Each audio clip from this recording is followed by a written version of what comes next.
guys, welcome back to the channel. Welcome to another video. Today's video is going to be another Premier League prediction. It's that time of the weekend, people. It's the video where I give my talk, analysis, and of course predictions on how I think each and every single game will turn out in the English top flight division this weekend. Lots of intriguing and exciting Premier League encounters for us to sink our teeth into and to feast our eyes upon. So we're going to get into it very quickly. But before we do, I would like to remind you all to please like the video and also subscribe if you are new. Both of them, as always, and would be greatly appreciated. And of course, I encourage you to get involved in the comment section. Let me know your thoughts, comments, opinions, feelings, but most of all, of course, your predictions. Because after all, people, this is a Premier League predictions video. Where would it be without predictions?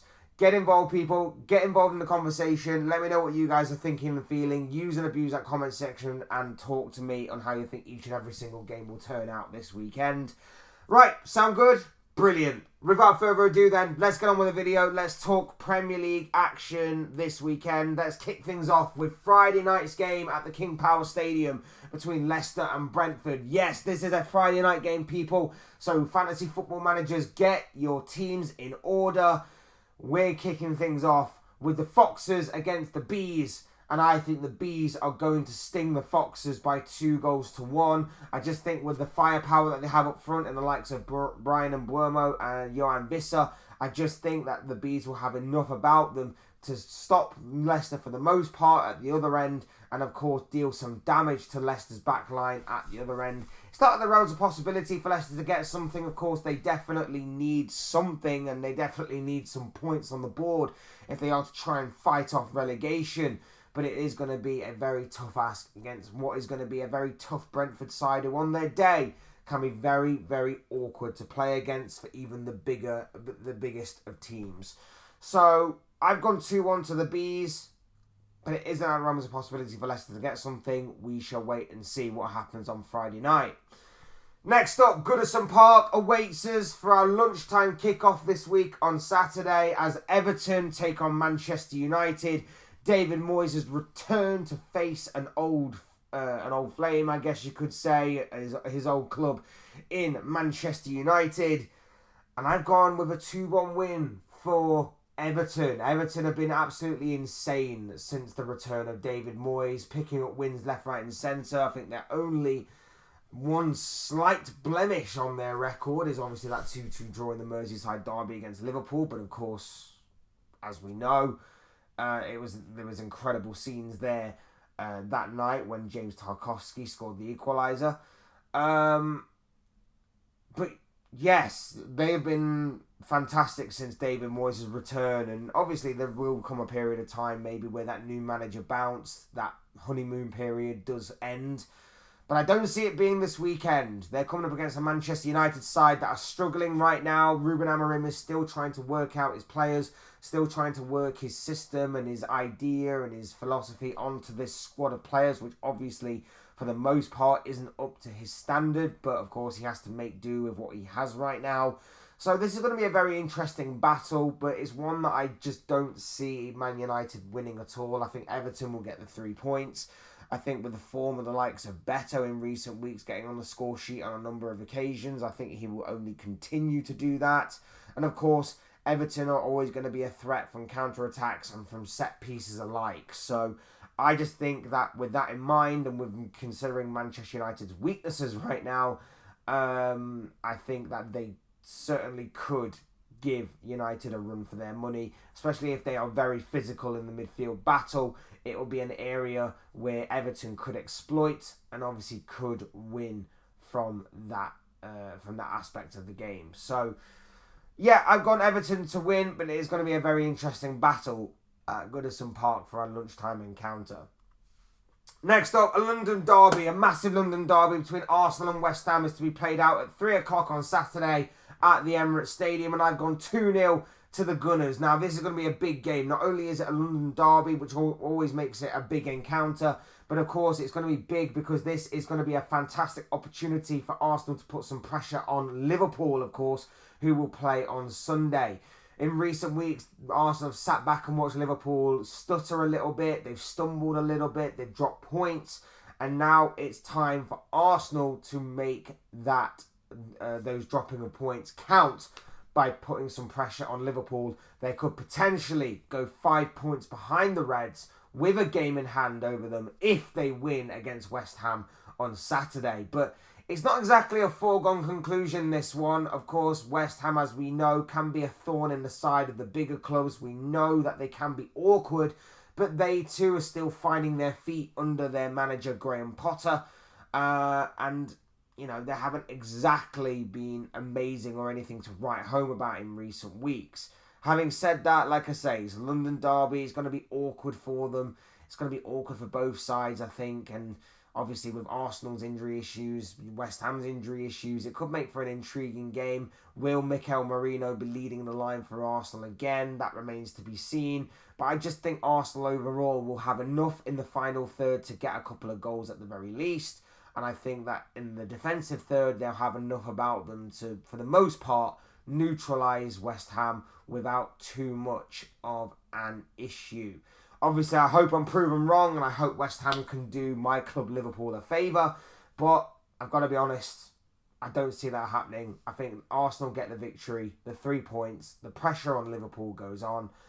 And, you know, the momentum is with Arsenal right now.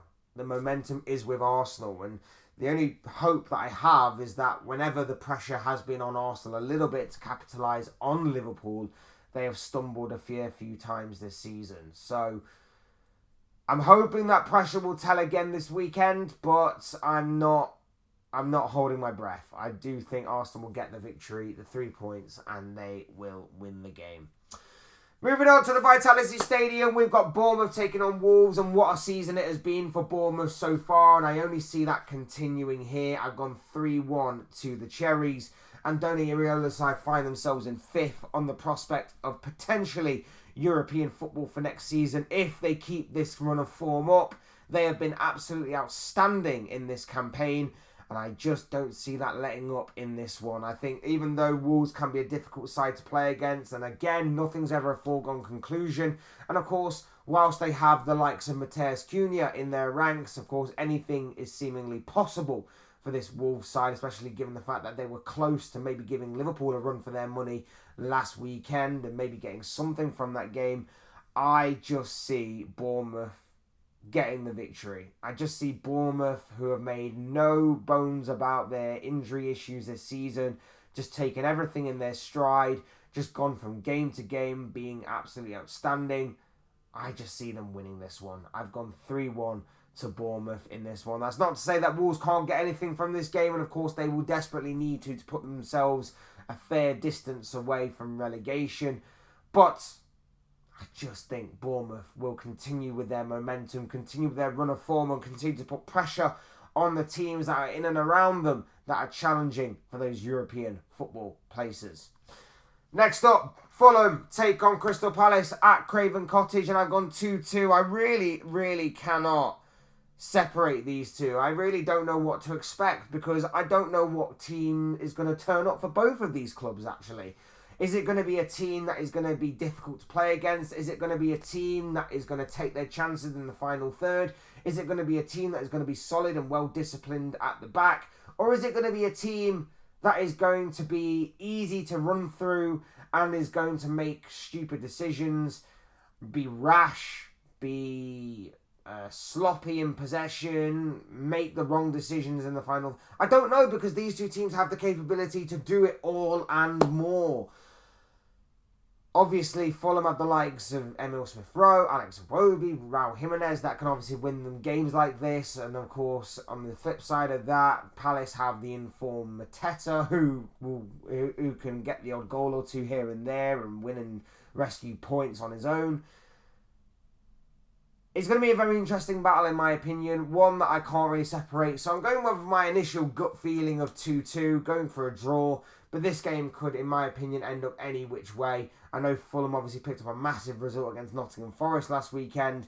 But, you know, so often we see a big result get won 1 week, and then the next week they normally drop points in weird fashion. So I don't know. I don't know, man. It's going to be a very awkward game. I think I would go Fulham if I had to pick a winner. Them being at home as well, I think gives them a slight edge. But I just think Palace will be an awkward opposition for them. And I just think they'll get something from this game. So I'm going 2-2 come the final whistle in this one. Next up, we are going to see Ipswich against Tottenham. A game that is huge for both of these sides. Ipswich, of course, battling relegation. Tottenham, of course, wanting to try and salvage something for the end of the season. I've gone 2-1 Tottenham. Now, of course, as you will probably remember, earlier on in the campaign, Spurs took on Ipswich, and Ipswich actually won their first game of the season against Ange Postecoglou's side. You would think that maybe I would learn my lesson, but in the past couple of weeks, Spurs have actually been getting a couple of decent results, and I just think that maybe, just maybe, Spurs will get the win in this one. So I'm going to back Spurs on this one, but every time I tend to back Spurs, they tend to let me down, and every time that I go against them, they tend to win. So, Spurs fans, I do slightly apologise if obviously...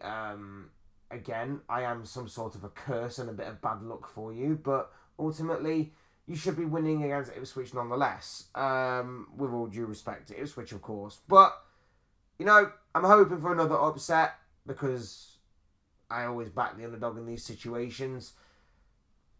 Would be nice to see Ipswich get some more points on the board. Liam Delap, I imagine, is going to have a big say in this game, if obviously Ipswich are to get something from this.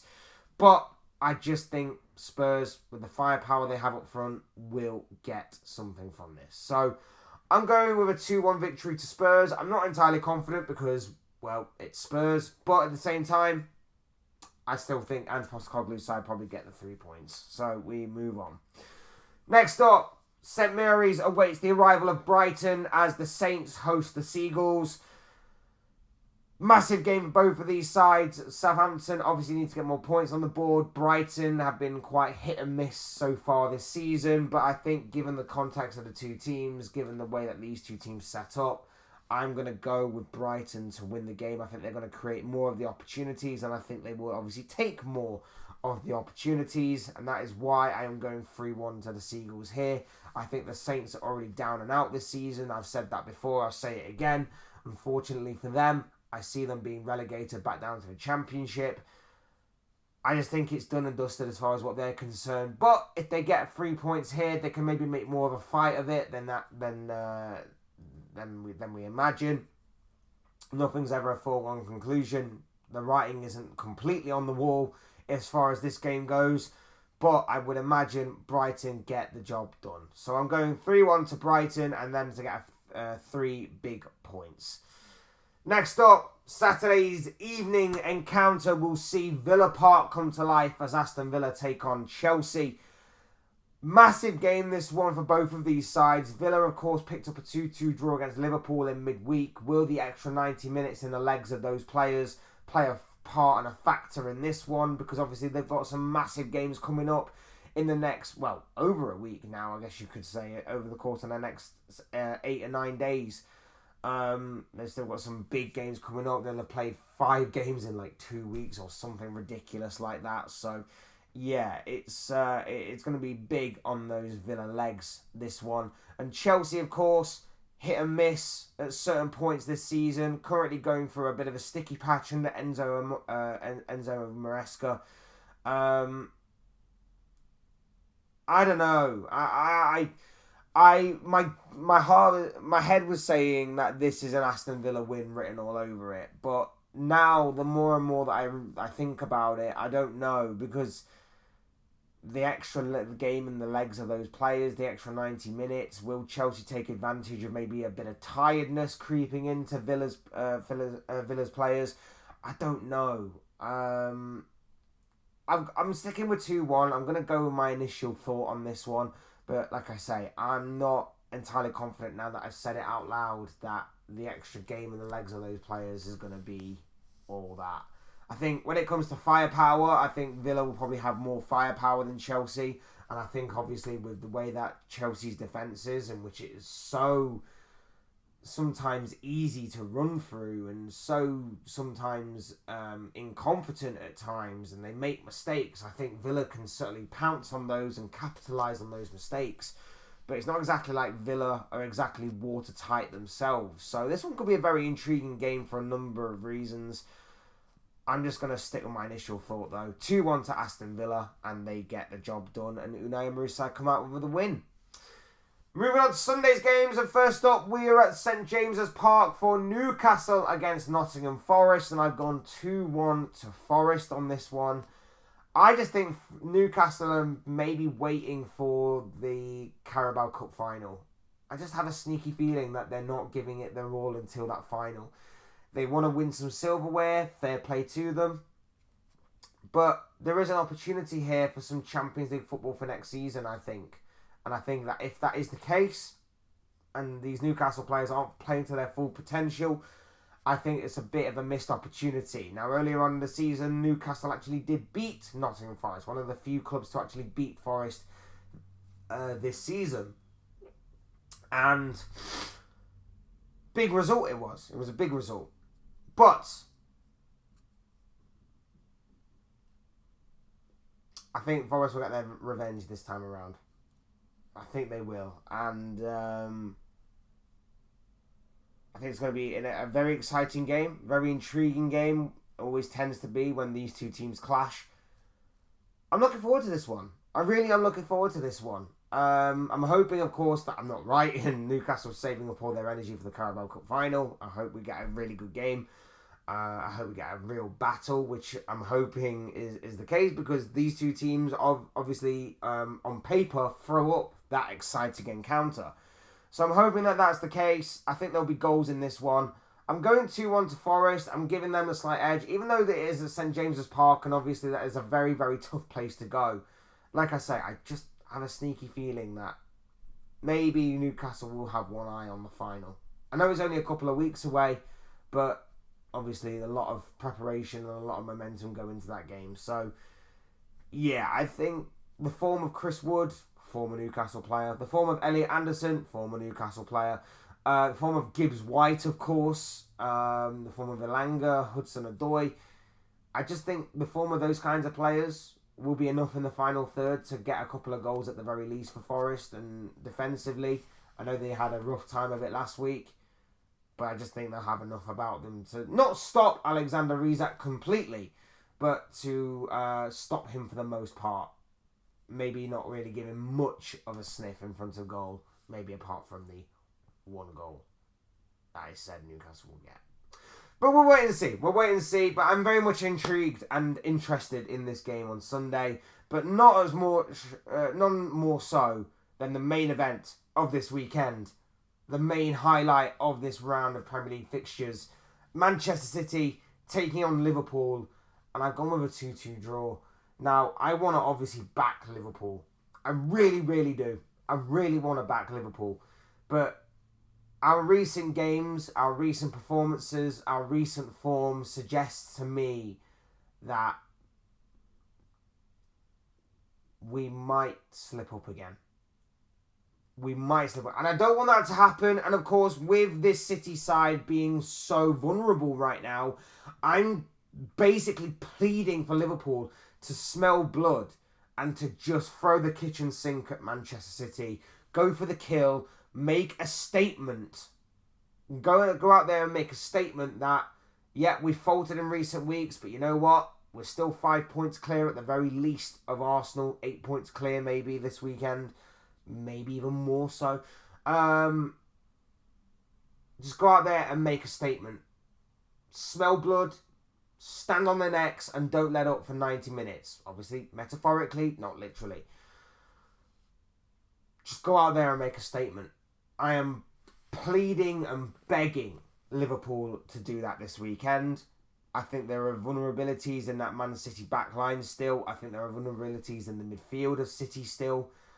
People are ranting and raving about how Newcastle lost 4-0 to this City side last week. Yes, I didn't see it coming. I actually backed Newcastle to win.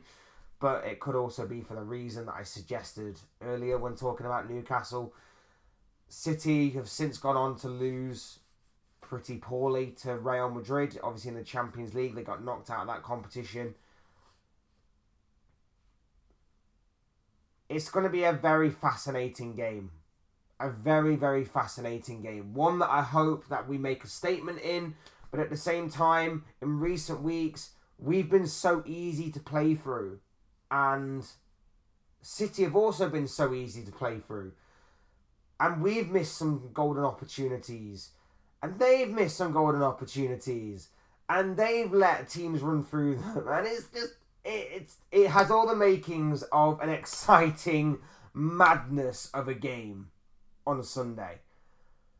I'm just hoping that we've learned to take our chances since the Aston Villa game. I'm just hoping that we have been in training and we're practicing our shooting for this weekend.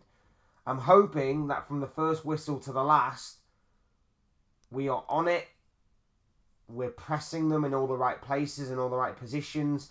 Our midfield is on point. Our defence is stubborn. Our defence is well disciplined. We stop conceding stupid chances. We stop conceding stupid goals. And of course, we take our opportunities at the other end of the pitch. I'm really hoping that that is the case. But obviously, I know in recent weeks that hasn't been the case. I know that in recent weeks we have conceded stupid goals. We have conceded stupid chances. We have not been taking our chances to the best of our ability. And from set pieces, whether it's defending them or attacking them, we are so ineffective. It's ridiculous given the amount of opportunity that we have in taking them, or the ones that obviously we try and defend from. I'm just hoping for a Liverpool win. I'm hoping we go out there. I'm hoping we make a statement. But I'm not entirely confident. I'm really not entirely confident with this. I think the worst result we get, though, is a point. I think the worst result we get. We don't exactly have the best record at the Etihad. So there's that to factor in as well. History is not exactly too kind to us at City's ground. But I still think we get something from this game. So I'm going 2-2. I'm going with that for the final whistle. But, of course, this could be a massive weekend for either good or bad reasons for the Reds. I'm hoping, I'm praying, it's for all of the good ones. Please. Please. I'm begging you. Those are just the thoughts, comments, opinions, predictions, feelings, most of all, of course, predictions of this guy. I want to know what you guys think, though. What do you make of all the games that are coming up this weekend? Another round of exciting and intriguing Premier League encounters. Let me know your thoughts, comments, opinions, but most of all, of course, let me know your predictions down below in that comment section. Use and abuse that section, people, and talk to me on all the games that are coming up this weekend. Otherwise, hit the like button on the way. If you enjoyed the video, subscribe if you are new and want to see more content like this. Both things are always and forever be greatly appreciated. And as always, thank you all so much for watching and listening. Thank you all for your either brand new or continued support to the channel. If you are brand new, welcome along to the journey and the adventure that we're on. And like I say, and all of you guys, whether you're new, old, whatever, thank you for coming along to the journey and the adventure. And yeah, thank you all so much for that. It's very much appreciated. We'll never be taken for granted, and you guys are absolutely awesome. So thank you for your support. I've been Fletch. This has been another Fletch Talks video, and I'll soon speak to you all again soon in another video or live stream or whatever it may be. Cheers, guys. Thanks everyone for watching. Take care. Enjoy the rest of your day. Speak to you all again very, very soon.